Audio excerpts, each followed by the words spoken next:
வணக்கம் விவசாய சொந்தங்களே. இன்றைய வீடியோ பதிவில் என்ன பார்க்க போகிறோம்னா,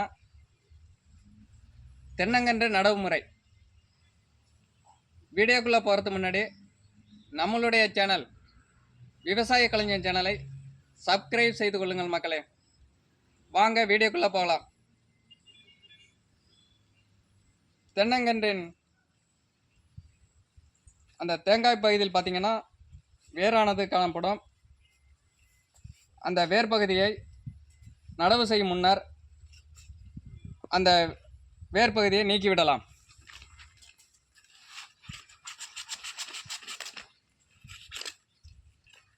முற்றிலும் அந்த வேர்களை நீக்கிவிட வேண்டும்.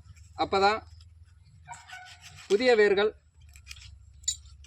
அந்த தேங்காயிலிருந்து வெளிவரும்.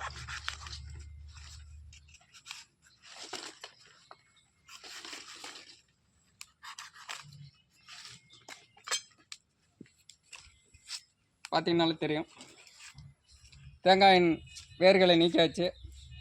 அதற்கு முன்னர் குழி எடுத்தல்.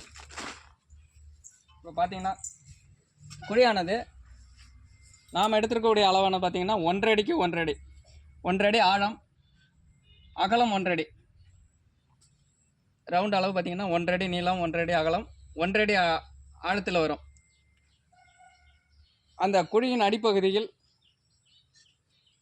சாம்பல், விறகு எரித்த சாம்பலை எடுத்துக்கிறோம். அடிப்பகுதியில் ஏன் இந்த சாம்பலை அடிப்பகுதி போடுறோம்னா, கரையான் பாதிப்பிலிருந்து பாதுகாத்து கொள்ளும்.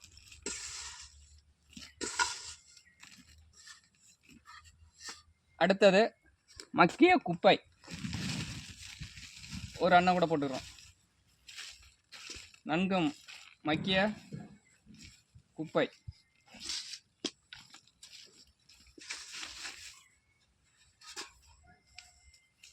ஒரு 1/2 அடி அளவுக்கு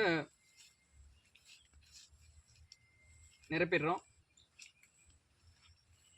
அதை மட்டை செய்து கொள்ள வேண்டும்.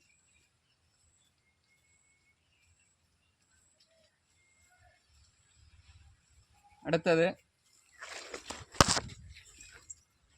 தென்னம்பிள்ளை. அதன் தேங்காய் பகுதியின் முழு பகுதியும் மணலில் நிரப்பக்கூடாது. வெளித்தரும்படி 1 இன்ச் அளவுக்கு பார்த்திங்கன்னா தேங்காயின் அந்த முனைப்பகுதியில் 3/4 பாகம் மணல் கொண்டு நிரப்பிட வேண்டும்.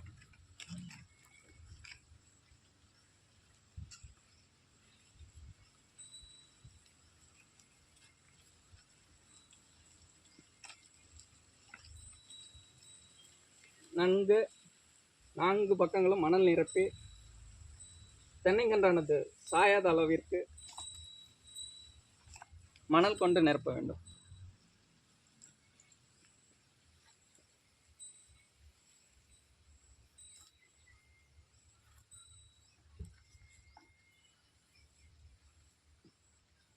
இதேபோல் முழுவதும் மணல் நிரப்பக்கூடாது. மழை பெஞ்சதுன்னா அதன் ஈரம் பட்டு இதன் அடிப்பகுதியானது அழுகல் கொடுத்து இந்த தண்டானது இத்துவிடும். அதனால் இந்த தேங்காய் பகுதி தலைப்பகுதி அந்த முனைப்பகுதியானது வெளி தெரியும்படி இருக்க வேண்டும்.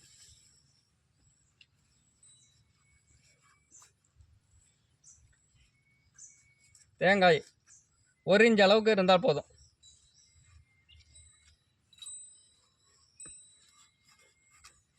நான்கு புறங்களிலும் நன்கு மண் வைத்து நன்கு அழித்து விட வேண்டும். இல்லாட்டி இந்த தென்னம்பிள்ளையானது சாய்ந்து விடும்.